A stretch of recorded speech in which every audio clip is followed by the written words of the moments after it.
Congo ezala moko nega bomoko ya mboka eza kosolola. Une ambiance toute particulière a régné ce lundi dans la matinée au croisement de l'avenue Fona et du boulevard Lumumba à Ndolo.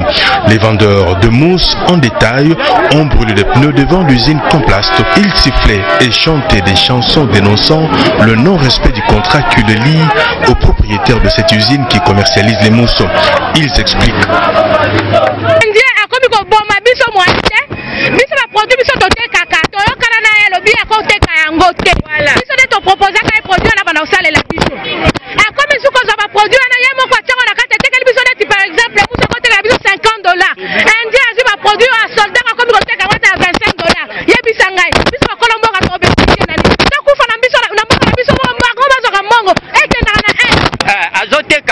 Moko soki pake baye bisaye aloba onyo tuto linga tosala sikoyo mboka oyo loi ezalaka te to loi ezali babo mabiso na haine na awa pe su balinga basaka na biso to suka wapi to aba congolais faut to revendiquer droit na biso.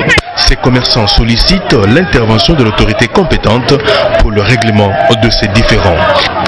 Na gouvernement papa André Kimbuta atela na biso likambo oyo biso bakolomboka par ya bana mboka ezate ba étranger bakomonyo la biso vraiment botokoka te tofutaka nanu ba impôt mikanda l'état tofutaka tozana basi tozana bana batanga classe mais boye ayepona akase musana biso tandis que so to passer commande mbongo nyoso tout ezokaka na société wana izini wana biso tozakwa moins petit rien na ndeto solola ezala moko nega bomoko ya mboka eza kosolola.